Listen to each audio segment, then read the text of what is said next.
Hello, and welcome to Euraccess Smart Talks. The Smart Talks podcast series is an EU-funded Euraccess project which provides information and assistance to researchers at any career stage. Euraccess supports the EU research area in its ambition to create a single borderless market for research, innovation and technology in the EU. We support researchers in mobility, careers within and outside academia, innovation and entrepreneurship. We strive to increase scientific collaboration between Europe and the world.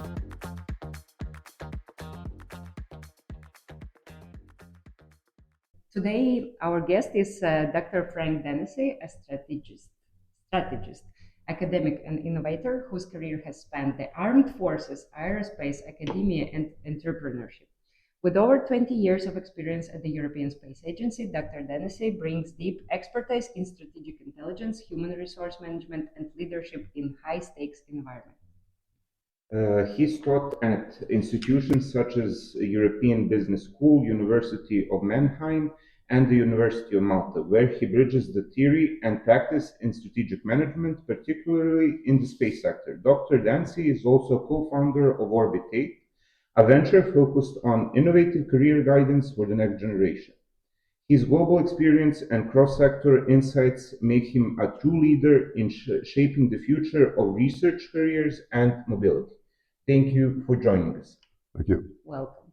So our first question would be, your career began in the armed forces and transitioned through roles at British Airways, the Free University of Berlin, and ESCP. So how did these diverse experiences shape your approach to research and strategic management?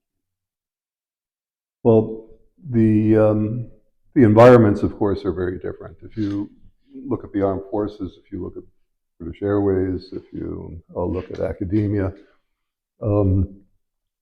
being in these different environments gave me insights into how different structures, how different organizations work. And since a large part of the work that I have done in the research field has been related to the social sciences, understanding how the people interact in different settings, of course, also has a significant impact and has had a significant impact on the way that I approach the research questions that I raise and try to answer. Do you approve of Daniel Kahneman's strategy, like these two models of our thinking? First model that is quickly understanding and taking the decisions, not very logical. Mm-hmm. And the second system that is more conscious mm-hmm. and maybe measuring statistics also in this respect. Do you think that people really are consist of these two systems? Well, I don't know if I would frame it in that way. I mean, from my point of view, what we try to do in the research field, and any kind of research field, is to build knowledge.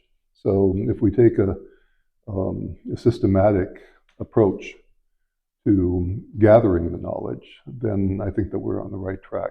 So that means, first of all, understanding that there is a problem, then understanding what the questions are that are associated with that problem. So if you think of a question, the question isn't just a question. A question is like a scalpel that cuts to the bone. It's something that actually enables us to understand what it is that we're dealing with. And once we have defined good questions, then the rest flows from that. So then we can set our objectives, we can decide what our research approach is going to be. And the research approach always has to be reflective of the questions that we're trying to answer. So to me, that's really the approach, and to try to categorize it in two different general approaches that people take is probably useful for certain discussions, but from where I come from, it doesn't really mesh. You have worked at various institutions in multiple different countries. Mm-hmm. What are the challenges and opportunities which you had to face to adapt to different cultures and different academic environments? One of the, I was faced with different cultures pretty early on in my life. And what you come to realize is that in different cultures and different environments, people evaluate things very differently. And so I was just telling somebody the other day when I was a kid going to school in Canada, for us it was perfectly normal to walk across the grass of the front yards of the houses to get from home to school and from school back to home. And when we arrived in Berlin, I was 13, I did the same thing. I walked across some grass to get to where it was that I was going, completely oblivious to the idea that some people might not like that. Anyway, people came out and started hollering at me. And so I recognized that there was a cultural difference there. And so really what dealing with different cultures has done is it has sensitized me again to different ways that people look at things, and to understand that even so in my own frame of reference, something might be completely normal from a different perspective. It might be completely abnormal. And so to understand that and then to approach it accordingly and to try to put some sort of a mental bracket around that encompasses it all. That to me is the challenge, but it's also the opportunity, because if you manage to do that, then both scientifically and also personally, you're in a really good place. So. And considering different research environments, academia, do you have any suggestions for researchers who want to be mobile and transition from their original country to a different one to work, teach, or anything else? Yeah, I mean, most certainly. I mean, my experience, just to put that forward, first of all, also to frame it a little bit, has been with American universities, Canadian universities, German universities, French Grande École, British universities. I'm probably missing something. Well, Maltese, of course, and South African. So, and what I recognized was that in each of these environments, the approaches are unique. It's recognizable that it's still research, but they're rather unique and rather special. So, with every additional experience, you're actually growing yourself, and that to me has been one of the really great experiences to see how research, how education, how teaching is done in different environments, and then to take a little slice along of whatever it is that fit and make it a part of my package. Yeah. Opportunity for growth. Yeah. Oh, most certainly. Yeah. And educating yourself a little bit also. Oh yeah, that never stops. Yeah. Yeah. So can I ask you one honest question? Where is the hierarchical structure more harsh, in academia or in armed forces?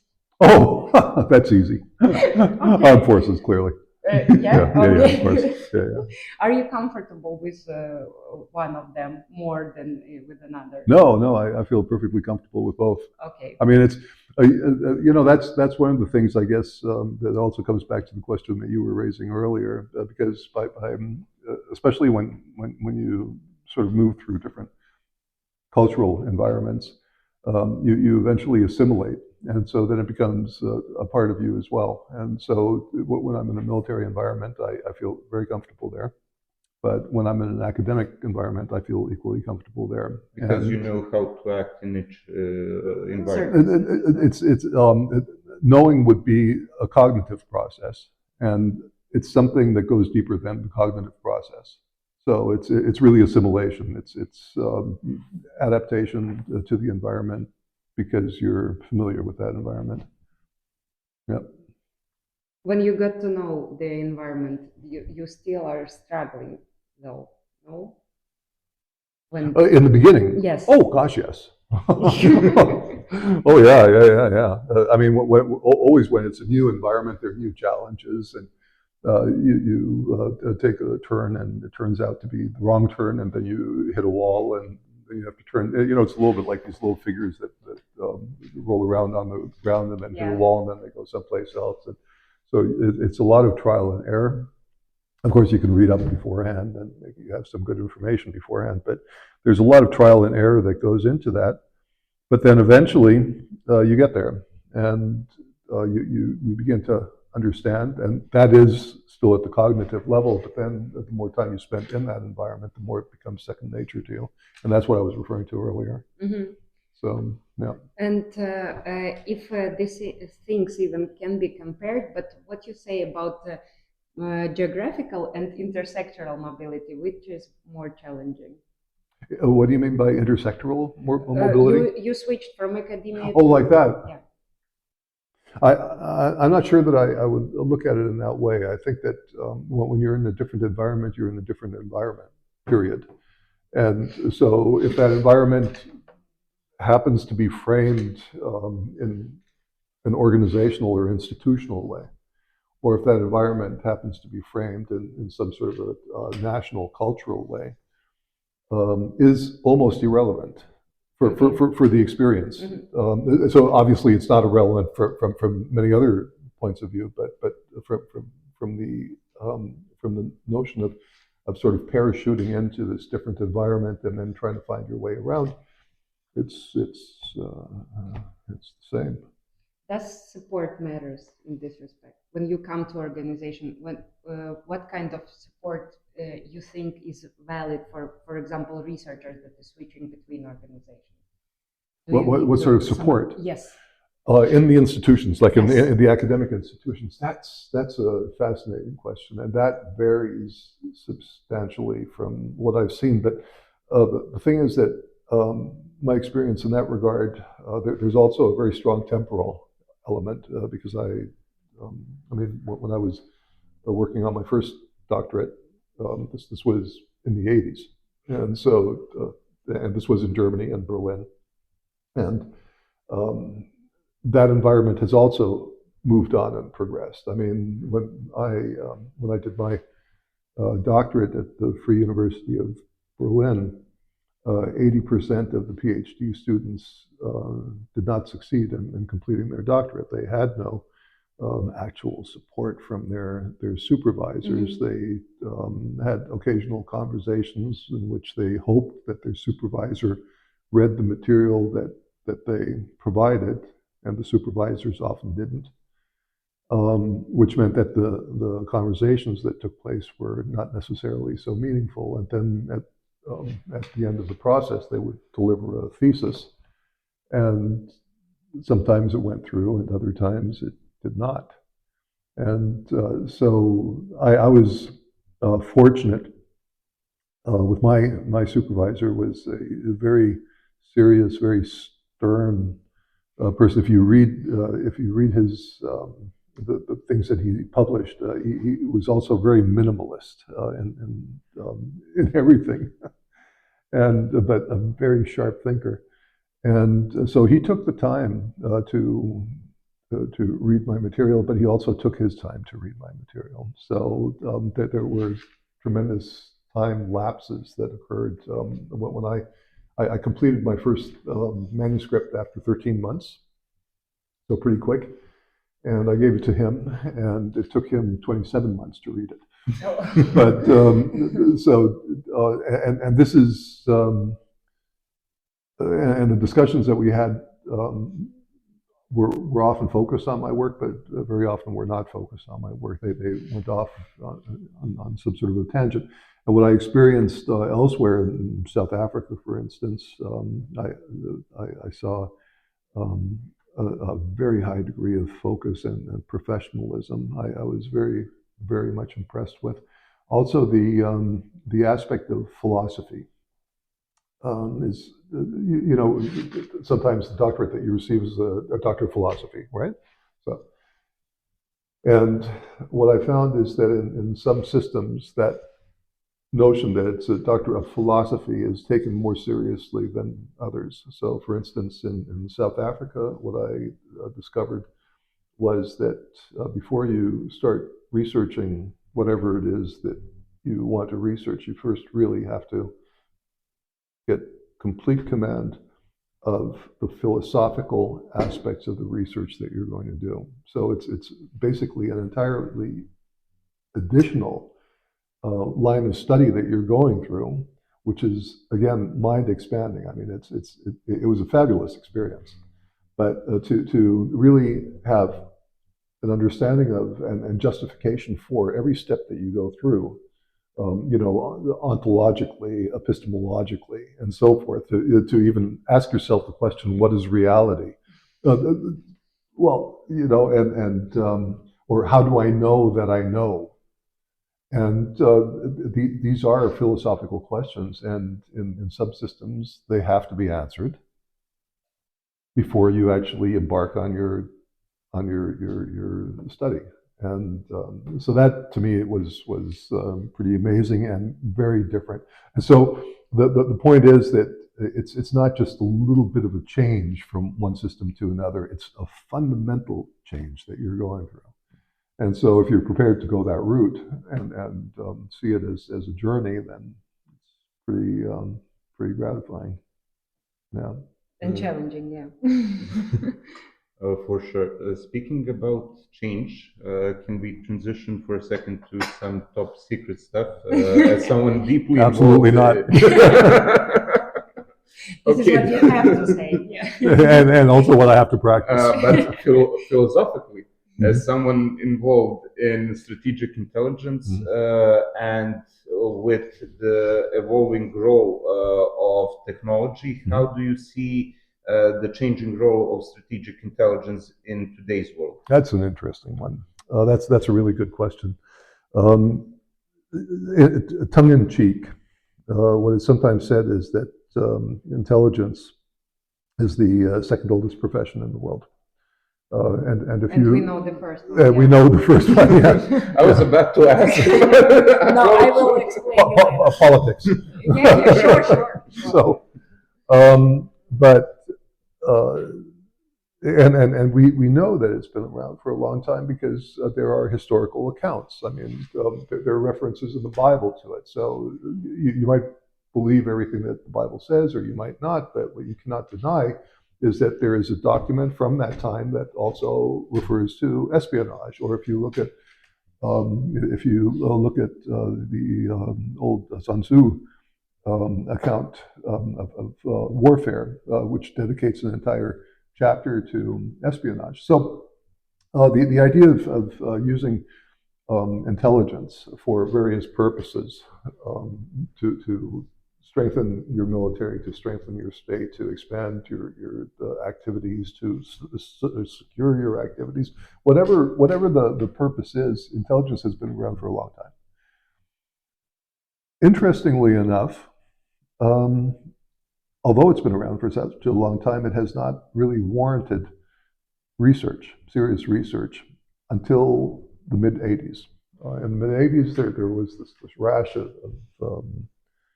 espionage cases. There was 1985, I think it was, or 86, one of the two, the year of the spy, when a particularly large number of at the time Soviet the spies were unmasked in the United States. And because there was so much of that sort of activity going on, it piqued not only the interest of the public, but it also piqued the interest of academics. And so then basically from the mid-1980s onward, that's when intelligence studies started becoming a discipline of its own. Now, mid-1980s. So we're talking about around about 40 years ago, right? If you think about your discipline, and if you think about where your discipline was 40 years after it was initiated, I mean, there was so much to do and so much to learn, and also new avenues to try out, and then dead ends, and to figure out, no, you have to do it in a different way, and so on. So there's a lot of work to be done, but there is a lot of work that has been done. My particular interest is, I come in from a counterintelligence point of view, so I'm very much focused on that. I'm also very much focused on the strategic intelligence, literally at the strategic level. So there the question is, because intelligence is sometimes also looked at in somewhat of a critical way, and Big Brother was watching, and that kind of stuff, which is nonsense. Well, it depends on the system, but as far as the principle of it is concerned, it's nonsense. The idea is basically this. Think about it. Let's say that you're a political decision maker. That's your job. And the people who voted you into your office, or in any case, you have to make decisions. Now, you can make decisions in one of two ways. You can make your decisions based on absolutely no knowledge of the world around you, or on the basis of knowledge concerning the world around you. Which is the better way to do it? Way number two, of course. It's a leading question. But then if number two is the better way to do it, how are you going to get that knowledge? Unless you have organizations of some sort whose job it is to impartially, that's the important thing, impartially collect that knowledge and to put it together in such a way that it actually supports you in making good decisions. And so that's really what it's about. Of course, there's also abuse in the area, so there has to be proper oversight. That's also clear, or there can be abuse in the area, so there has to be proper oversight as well. But that's the backdrop to it. So to me, it's really a wide open field with a huge amount of virgin territory that needs to be addressed, and I find that quite attractive. So it's the reason why I've been focusing on that a fair bit. And two words caught my ear: impartially and I forgot the second one, but impartially was the most important thing. Mm-hmm. How do you see artificial intelligence as a system that is fully developed by humans, that is controlled, that has certain rules, as a means to collect data, analyze it, and give this information to the decision makers? Is it in terms of being impartial good enough, or aren't we yet there at that point? I mean, with AI, I'm no expert, so I can only respond with what I do understand reasonably well. I mean, one of the things, regardless of any kind of generation of knowledge, is that you're filtering phenomenon through your brain, and by doing that, you're invariably going to introduce some sort of a bias. It would be wonderful to think that you can get rid of the biases. You can't. But what you can do is you can be aware of them and therefore mitigate. Now, if we can do that with artificial intelligence as well, and if we can understand what the bias is that the AI has, that invariably will have built into it because of the models that the individuals had, the mental models that the individuals had to put it all together, then I think that we're on a reasonable way. There are different views on can you achieve objectivity? Does it exist? Is it or will we always be subjective? I happen to believe that we're always subjective. We can't escape our mental, our mental. And not in all the disciplines, definitely. We are talking about social humanities. Well, not necessarily, because I mean, also, okay, if we do quantitative research and we're looking at relationships between different phenomena using certain statistical or mathematical methods, yeah. There we could say, okay, objectively, that's the situation. But if it's a question of the term verstehen, understanding, to really capture the essence of something, I don't really achieve that by establishing a correlation. Mm-hmm. That's so I need to put it all together. And the moment that I start putting it together, so the individual studies into a framework, mm-hmm. What am I doing? What am I doing in that situation? I'm introducing my thinking into this overall framework. And the moment I do that, I've said goodbye to objectivity. Yeah, sure. I mean, everyone are very much aware of how biased AI is, but as if researchers are not biased. But also regarding what Depends you on the research. yeah, I mean, if it is technology, we push the button and the light is on, so Mhm. everything works fine. Sure. We are in a projected That's a- reality, right? Yeah. Right here at the same time. But when we are talking about the different cognitive disciplines, it is very hard to navigate between opinion and attitude. Probably, and the difference for me is when opinion is based on something, and attitude is just your attitude. Hmm. Probably it has some rationale in it, but not so much when we are.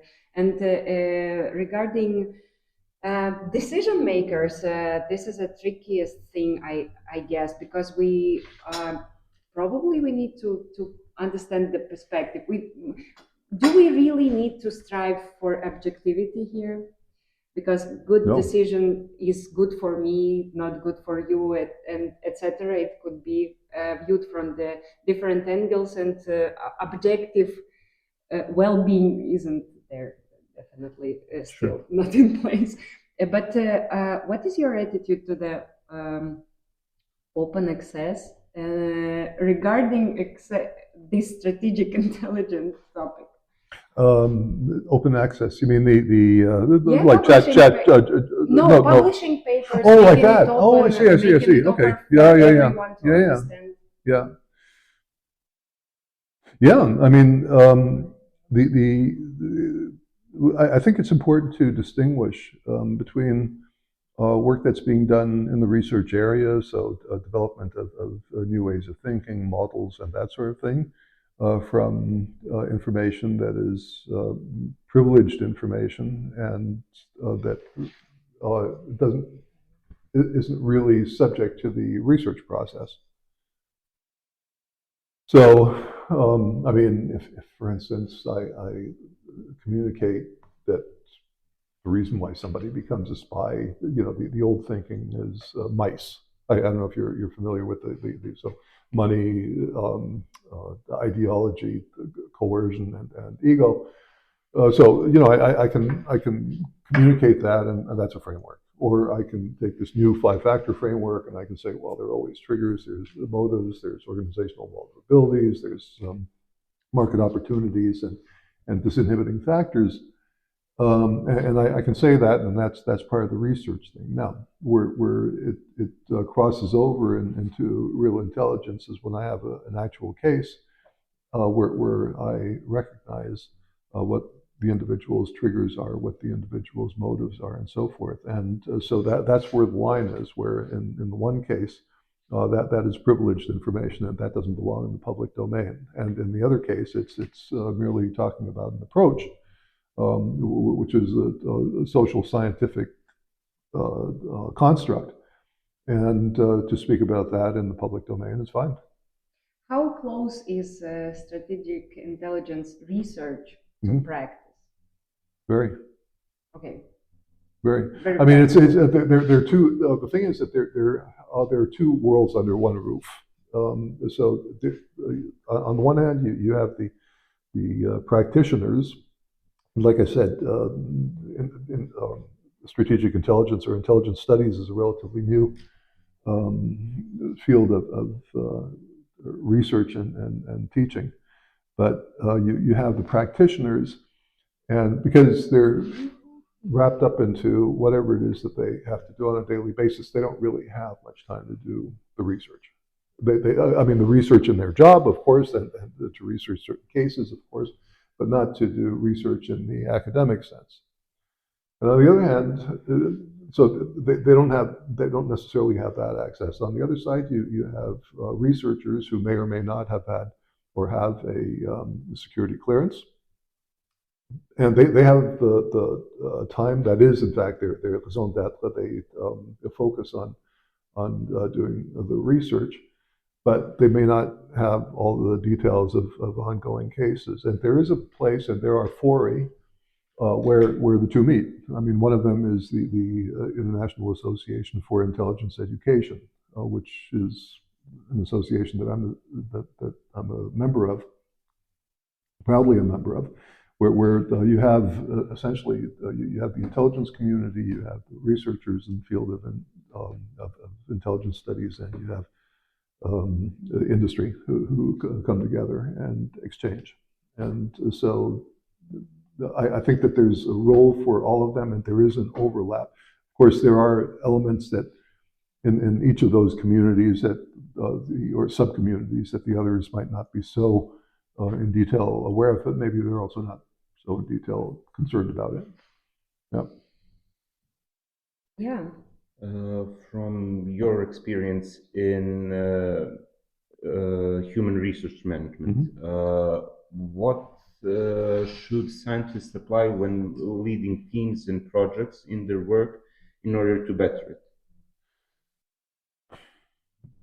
Where do I begin? I think that, I actually, I think that, I mean, there's so many different approaches and aspects related to human resources management, related to organizational behavior, good leadership practices, good motivational practices, and so forth. And but there's actually one thing that when I was working on my doctorate in Berlin, that I learned from someone who at the time was the member of the board of directors of the Remsma company, so big German tobacco manufacturer at the time, so he was on the board of directors. He was the director responsible for human resources, and he was also an honorary professor at the University of Hamburg and the Free University of Berlin. And so he came in, and after classes, we would sometimes get together, have a dinner, grab a beer. And he was very generous with the insights that he shared with us. And many of these insights actually carried over into my own career as a human resources director. And I think more than anything else, what stuck with me and what really worked was no surprises. So to avoid surprising people, I mean, some people like surprises, but in the work environment, usually they don't. And so if you're very clear, first of all, in your own thinking, and then secondly, also in your communications towards the person that you're dealing with, then you're probably already with that. And in the absence of all the other knowledge, with that, you're probably already on a pretty good track. Now, if you then add to that the additional knowledge, understanding what motivates people, understanding what good leadership practices are, understanding the various steps that you should ideally go through when you're recruiting, when you're training, when you're doing all the different things that you need to do as a manager, then you're probably on a good track. But I think that's a good place to start. Now, regarding also the different approaches that we take, because mobility of researchers is inevitable, and that's okay, perfectly okay for open science and exchanging of different practices.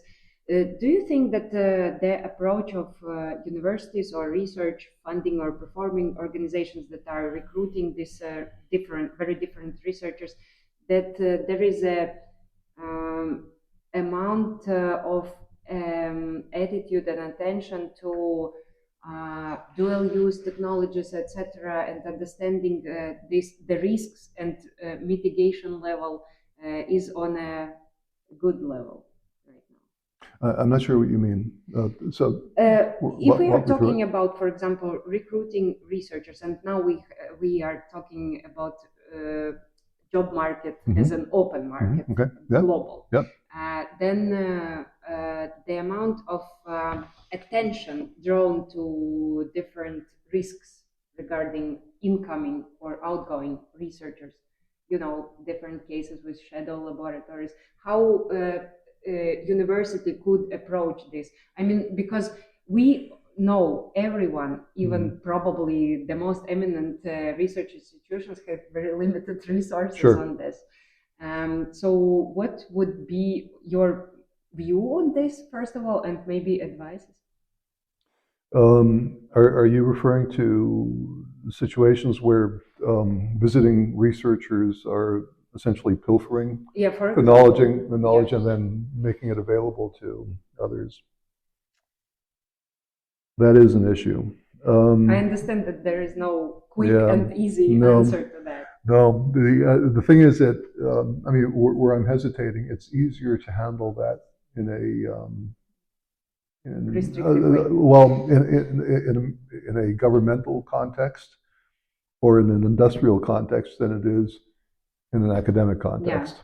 Because in the case of the government, you have security clearances. In the case of industry, you might, if you're working for the government, or if the industry is working for the government, there's also the clearance process. Alternatively, you have other methods that you can put into place. With academics, it's challenging.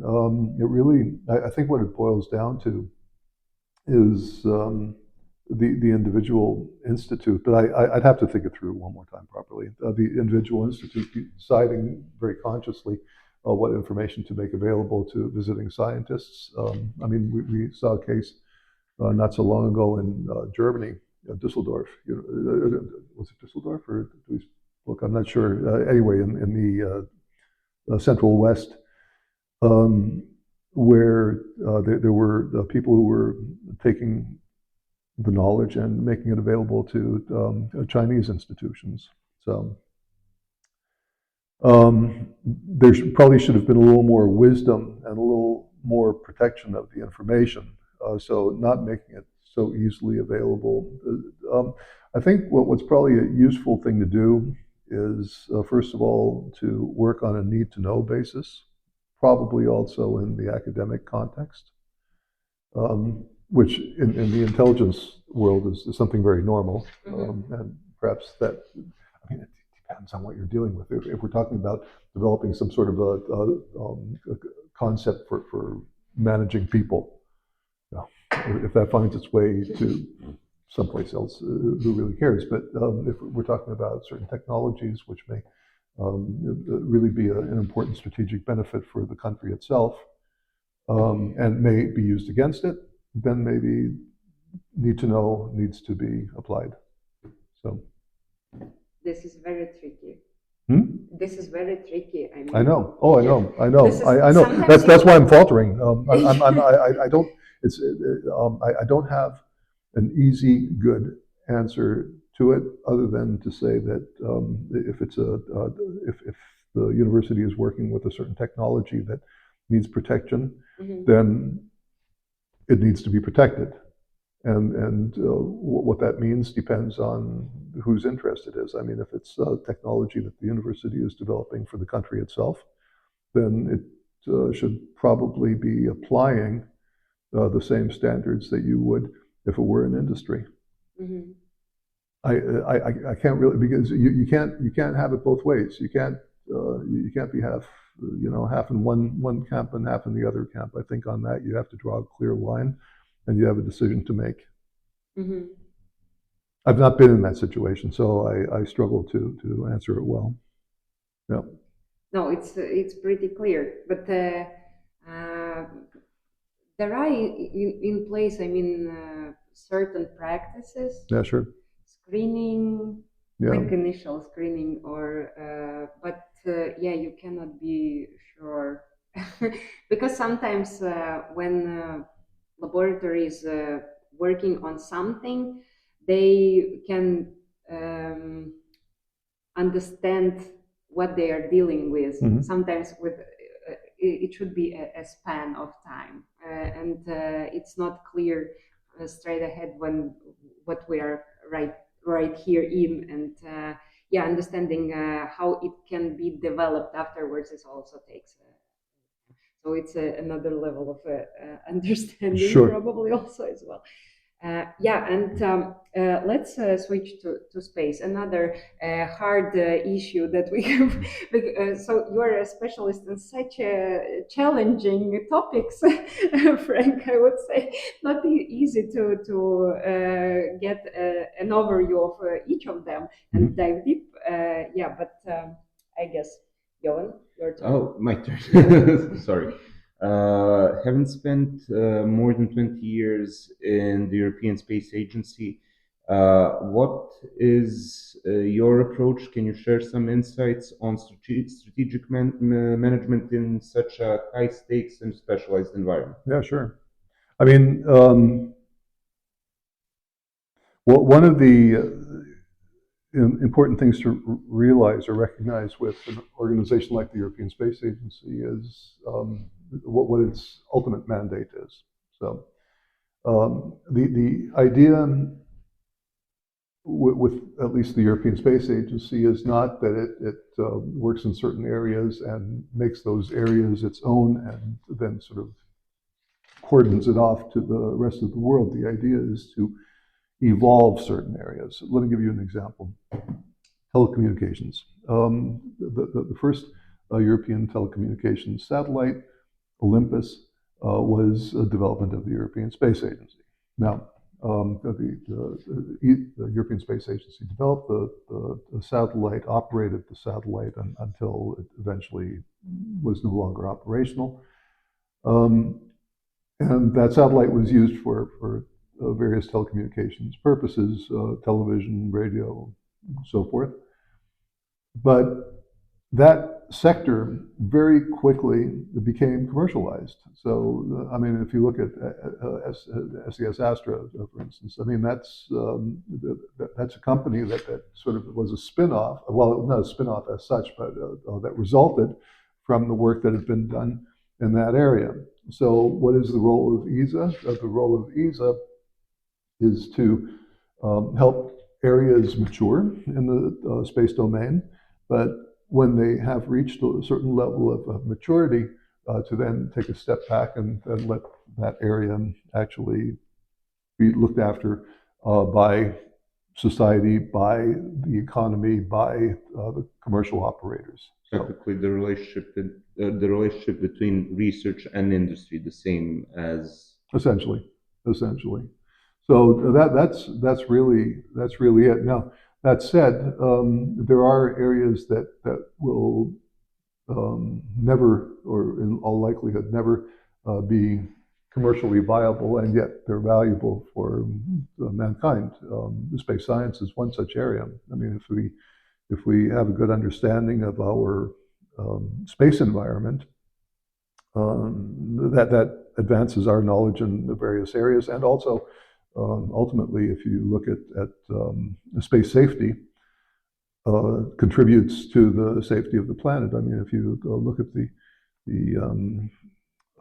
some of the recent missions where the idea, for instance, was to see if by impacting an asteroid, whether you could put the asteroid on a different trajectory, which would be kind of nice if you have one heading for Earth and you could change that would be pretty cool, and the alternative wouldn't be. So, to understand whether we can do something like that or not, but then that necessitates that we also understand what's coming our way and when. So we have to have a certain awareness of the space environment that we're in.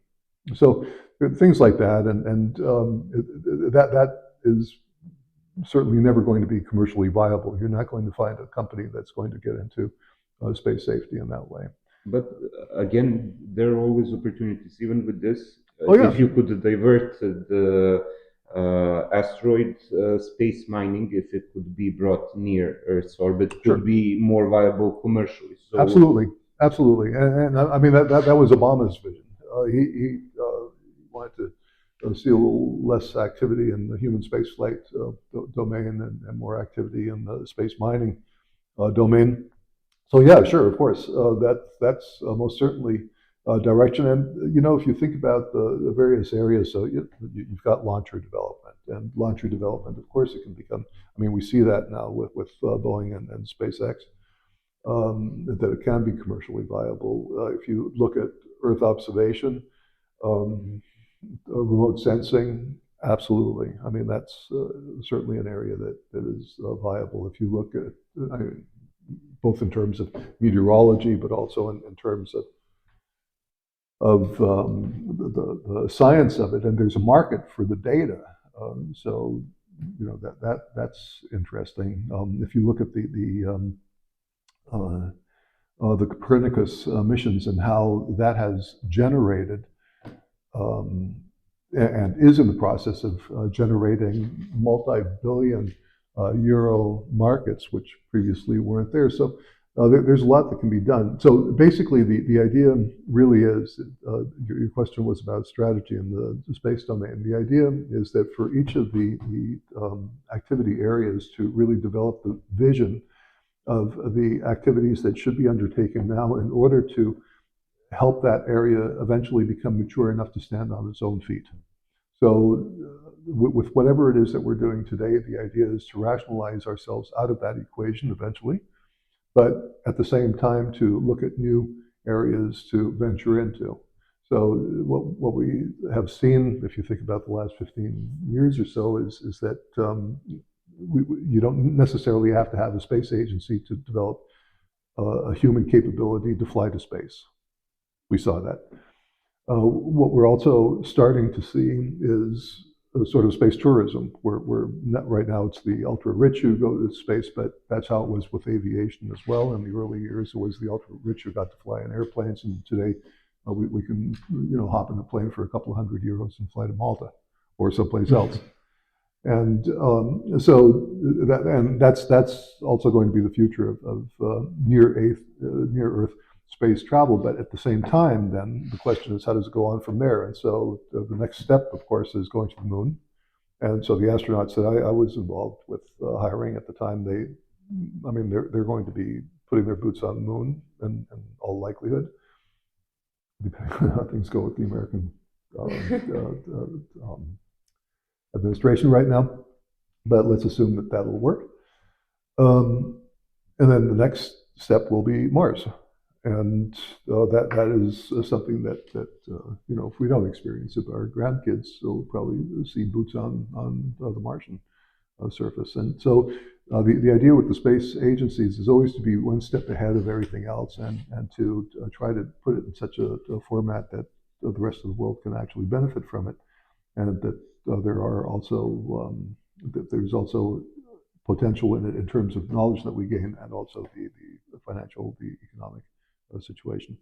I'm sorry about diverging, but when you mentioned the moon, yeah, originally in the 20th century, the first landings were made, Neil Armstrong and so on. Mm-hmm. Why is it news or actual again today? Mm-hmm. And why isn't the next step? Why was there a break between then and the next step to Mars? Is it the technological barrier? Is it the motivation barrier, or it'll be a political motivation more than anything else? I mean, the space, and particularly human space flight during the Cold War, was very much a way for the two ideologically opposed groups to demonstrate their technological prowess.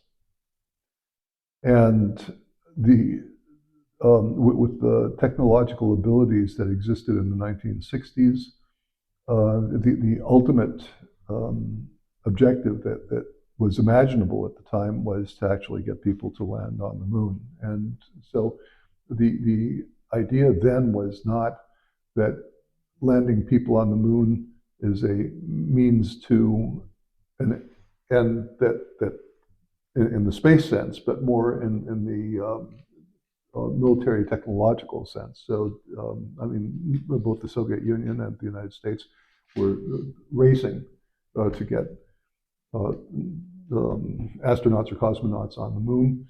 The space race until that time was actually being won by the Soviet Union. So the Soviet Union had the first satellite, had the first living being in space, had the first man in space, first woman in space, had a lot of firsts.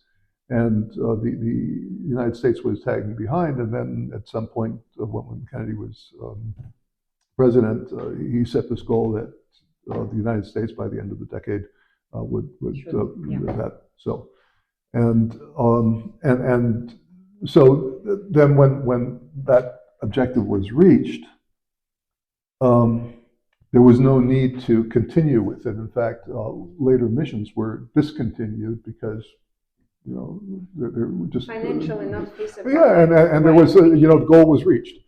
But now today we look at it differently because, first of all, being on the moon gives us a possibility to expand human presence, which may one day prove to be important.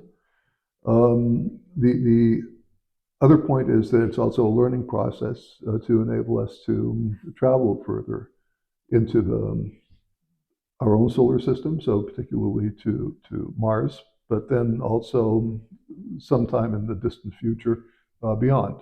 And so it's a step along that way. And so it's putting people on the moon today is a completely different game than it was back in the 60s. So strategically, it has a completely different meaning. If previously it was, can we return a little bit back? Sure. About the asteroids hitting Earth? We do not have, if I'm not mistaken, we do not have a program that is currently monitoring the whole. We do. We do. We do. Yeah. European. So. And a lot of volunteers that are watching. Yeah, that in any case as well, and there's also a network. But the European Space Agency a couple of years ago introduced a space safety program. Okay. So there was or is a director with the European Space Agency, Rolf Denzing, who is a real champion of this theme, and who. I thought it was more of a defense program. No. Okay. No. In fact, it's specifically not a defense program.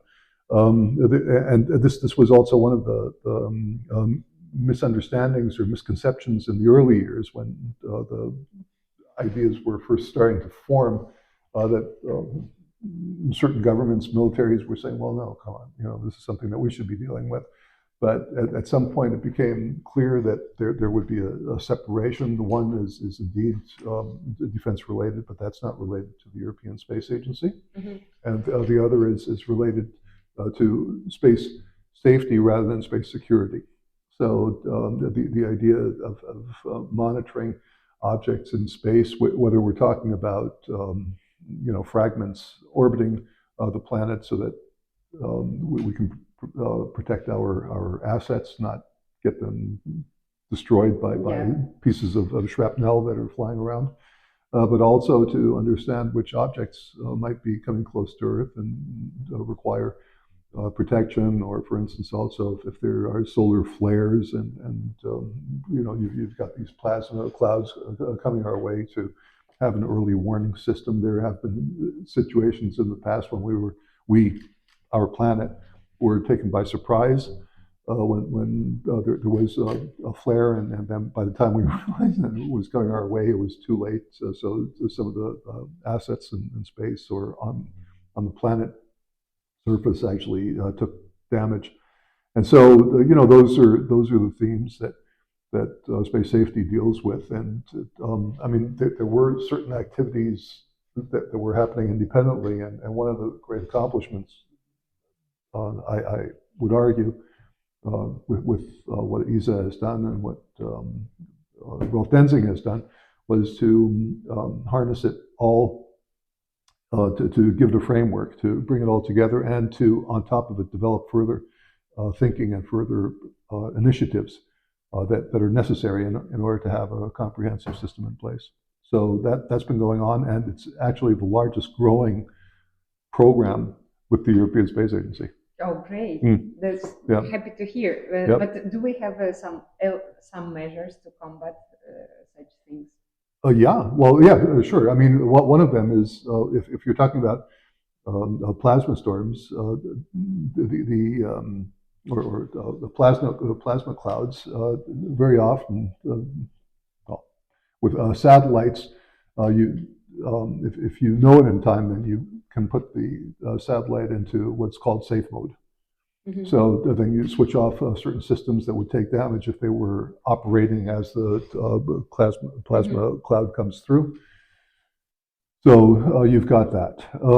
If you know that, or if you were to realize that there's a risk of some object, comet, asteroid hitting Earth, as has, for instance, happened not so long ago in Russia.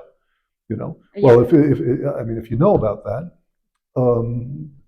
well enough in advance, then you can advise the public to take cover. Which was not the case at the time. So it just came in and all sorts of damage and mayhem. You mean Chelyabinsk? Pardon? In Chelyabinsk, where everyone filmed it. Yeah, exactly. Okay. So but it wasn't so big. Well, big enough. And I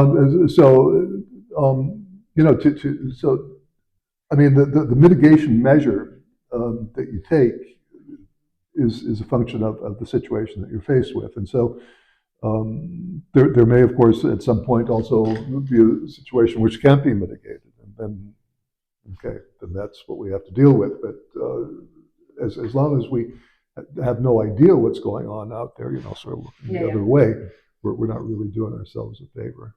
So exactly. Yeah. But what I have some things to mention. First of all, do you think that all this space watching, monitoring, etc., is our common thing? It can be split by nationalities and countries, but we are still competing in this. What India can offer right now, I don't know, but China is already doing something. Russia, USA, European Space Agency. Are we united in this approach, or are we split by continents and our values? No, I mean, in certain themes, there is an open channel, and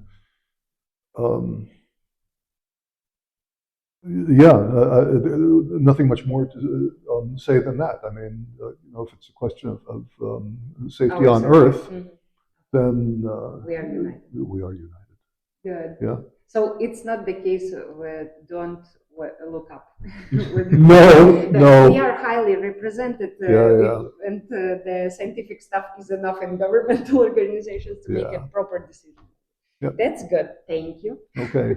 To calming me down a little bit on that. So about the orbiting and Orbit 8. You are a part of this initiative, this startup. Can you tell us a little bit more about that and your personal interest, why you decided to? Well, for me, the interesting thing is always understanding how different elements, different concepts fit together. And there was a certain moment when Paul Urban's approached me. We had previous contact because of the last astronaut selection. He approached me at the time if I could provide some support here in Latvia, and which I also did. And then from that grew a certain working relationship, which led us to a question of, well, what is it that we could do for young people in order to help them make better decisions with respect to their careers? And I guess one of the triggers from Paul's point of view was that there's a disproportionately large number of students who sign up for or matriculate for certain subjects in the university, and then after 1 or 2 semesters drop out. And the drama in that is that after having been in university and having had an experience which wasn't so great, they don't very often start some other line of study, but they drop out altogether and they're essentially lost for academia, which means you're losing a lot of bright minds. So the idea was, how do we get to a point where there's a better alignment between the choices that people make at that point in their career, so before they actually go to university, but also later on, once they're studying a certain in a certain discipline, because there's so many things that you can do. I mean, if talking about mechanical engineering, if you think about a mechanical engineer, what can a mechanical engineer do at the end of their studies? Say, if they have a master's degree, well, they can go into research and development.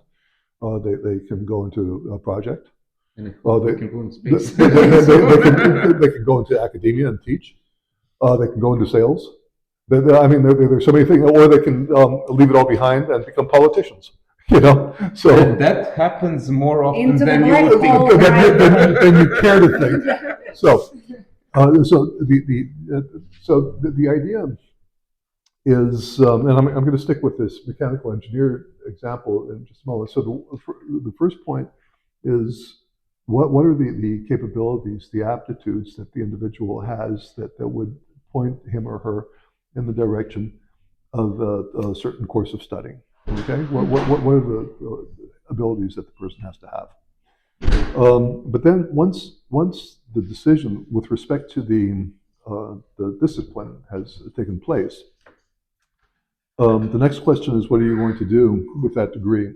And along the lines of what we were just talking about. And that doesn't have so much to do with the aptitude as it does with the personality. So, are you somebody who is perhaps somewhat more introverted and prefers to work on his own or her own, then research and development might be the way to go. But if you're somebody, I didn't make a mistake. you really messed that one up.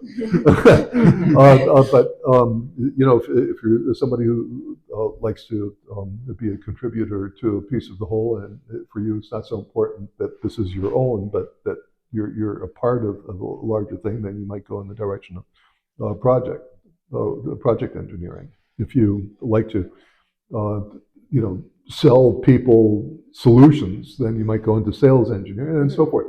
So that has to do with your personality. And then the final point is your values. And what are the values that you have?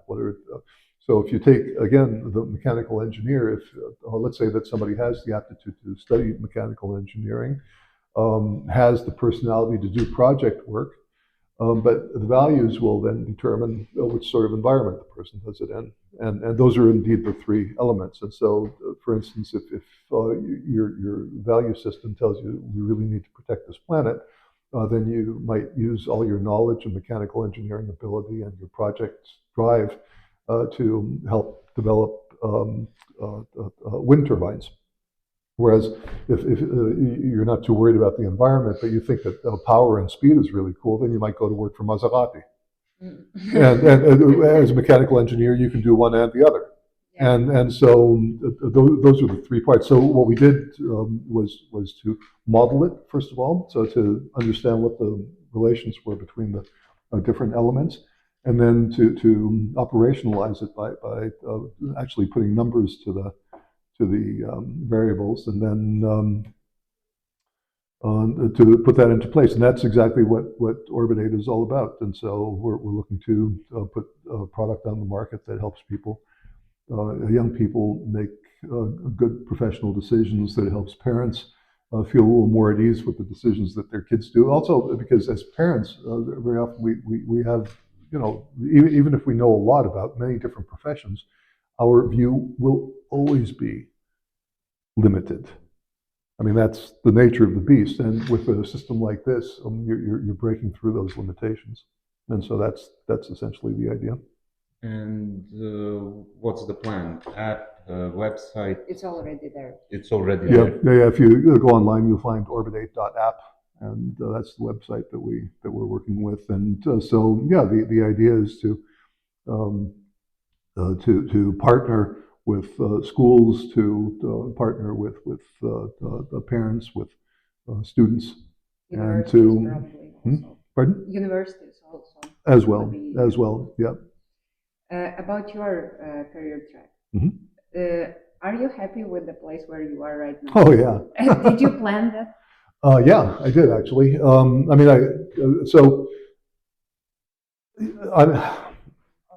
a practitioner with a strong theoretical or Background, yeah. academic background, or an academic with a strong practical background. Yeah. Either way you can look at it.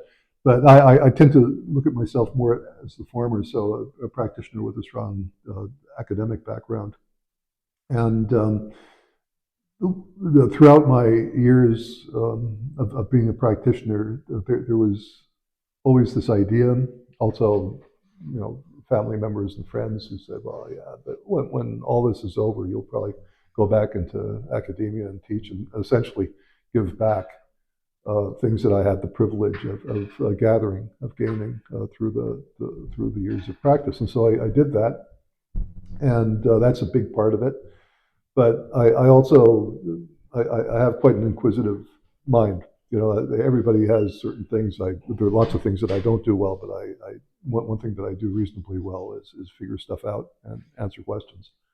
And so We've noticed. yeah, and so before I left the European Space Agency, about 2 years before I left, I sat down, and it was pretty clear that I had way too much energy to just go fishing. Nothing against fishing. Fishing, Yeah, be cautious of our listeners, please. But so I essentially decided for myself to take a three-pronged approach. So the first was to go back into teaching. The second was to get back into research, but now into research in this new emerging discipline of intelligence studies. And the third was to start my own consulting company, which I did, which is intelsource.eu. And so that's been going on for about 6-7 years now.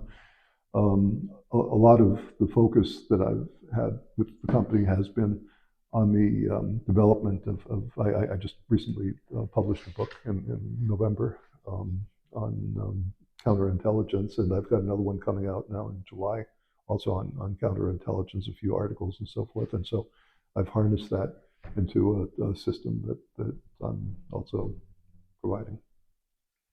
Any tips and tricks from you for early stage career researchers that are there and thinking about their career choices? Yeah, one thing is to really, well, two things. One, focus on what you're passionate about. Passion is super important. So, rather than to use a sort of opportunistic approach, if I do this, then it might do something that you love, and that'll help you move forward. Another thing is to harness your passion, though. So, in other words, once you've made the decision, what you're passionate about, to not allow yourself to say, well, let me add this, and let me add this, and let me add this, but to set clear goals, stick to the plan, change it only if you have to change it. And once you've reached that target, or just before you've reached that target, set the next target. And if you like reaching targets, if you like reaching objectives, that's a really good way to do it. And I think in both cases, it's important. So, like I say, go with what you're passionate about, and don't let your many interests go so out of control that you don't actually finish up because you're so busy exploring all these different avenues. So yeah, that's what I would suggest. All that is very interesting. I just wanted to ask you again if you could emphasize, you had multiple roles from space through academia, through research, and so on. How did you manage to maintain balance between all of these plus your personal life? Is it hard? Are there any tips and tricks? Is it possible? No. I think it was pretty easy. I mean, we had I've got two kids. They're both out of the house and have families of their own now. But we had a lot of fun together as they were growing up. On the weekends, we had a lot of particularly sports activities. And we were based in Holland at the time, so we had a co-ed softball team that we played together in. And during the week, we spent a lot of time together in the evenings doing homework, essentially. So the stuff that the teachers didn't do, that's where we had to step up to the plate. And but that was also quality time. You know, we had this big flip chart at home, and so it was kind of fun to be on the flip chart. And so yeah, we always had our meals together, our dinners together, and that was important too. And you know, it's a relatively short time. I mean, you know, I've reached a certain age now where there are things that I did before I had kids, where I had a lot of time. Then when I had the kids, and then doing a little bit less of that stuff, but that's only a limited period of time. And then eventually the kids are out of the house, and then you've got all this time again, and then you have to figure out what to do with all the time. And so that's how I filled it. But thank you very much that you didn't prefer fishing over our interview today. Thank you that you have Absolutely. found time for us. Absolutely, And, it was a pleasure. Thank you. Do you have anything that you would like to just bring on the table to tell? Well, yeah, I think I'd like to re-emphasize what I said earlier, which is, you know, really to stay true to what it is that you're passionate about, to harness the abilities that you have, whatever it means, but to harness them, and also what's really important, and I didn't mention that before, to have fun. It's important to have fun.